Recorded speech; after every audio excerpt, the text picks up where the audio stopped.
Hello, I'm Ken Fogg. This is NewsNet Baton Rouge.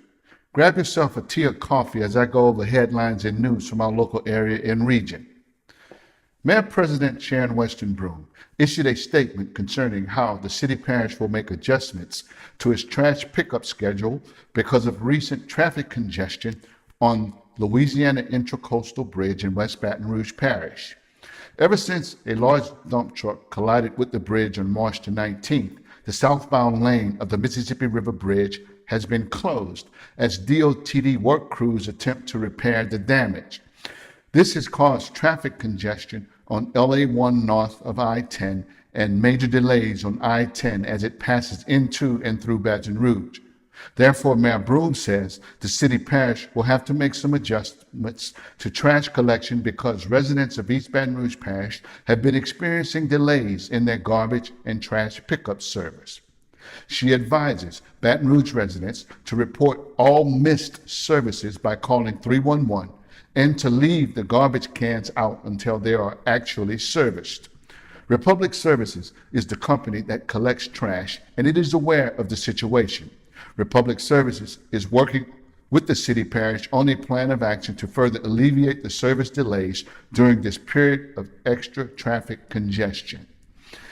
Early last week, a Louisiana state trooper observed a 2013 Subaru Outback traveling 93 miles per hour in a 65 mile per hour zone on I-10 east of Bluebonnet Boulevard. When the trooper tried to conduct a traffic stop, the driver fled towards Ascension Parish. After entering Ascension Parish, the driver of the Subaru took an exit onto Highway 30 and then got back onto the interstate, heading west again on the interstate. As troopers and law enforcement officials continued to pursue the driver of the Subaru, there was heavy traffic on the interstate near the LSU exits, during which the driver of the Subaru crashed into 12 innocent vehicles, including two 18-wheelers, before finally coming to a stop. The driver was eventually identified as Elias Smalls-Reed, a 20-year-old from Zachary. Officers say when they approached Smalls-Reed's vehicle, he ignored their commands to exit the vehicle.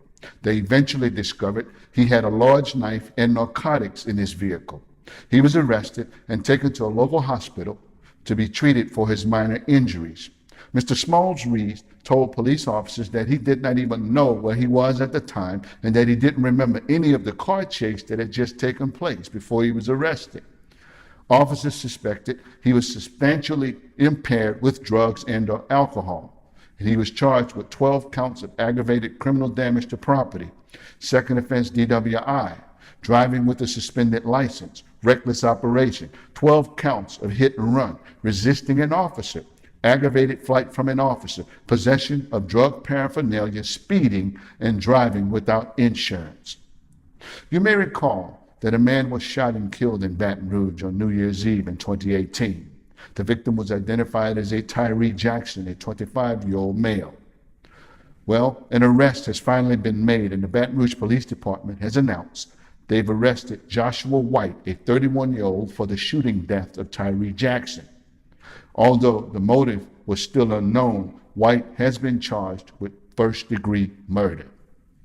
Finally, a Baton Rouge legislator, Senator Yvonne Colon, has filed a bill that will permit all voters in East Baton Rouge Parish to participate in an October 2019 election, which will determine whether the area of St. George can become its own incorporated city, as opposed to having only those who actually reside in a designated unincorporated St. George area to vote and decide, as is allowed under the current law.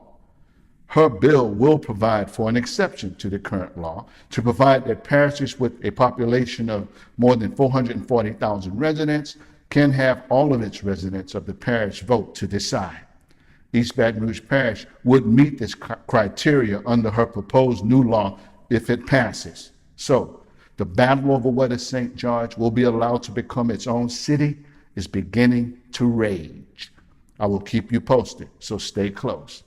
These have been headlines and news from our local area and region. I'm yours truly, Ken Fogg. I'll see you next time right here on NewsNet, Baton Rouge.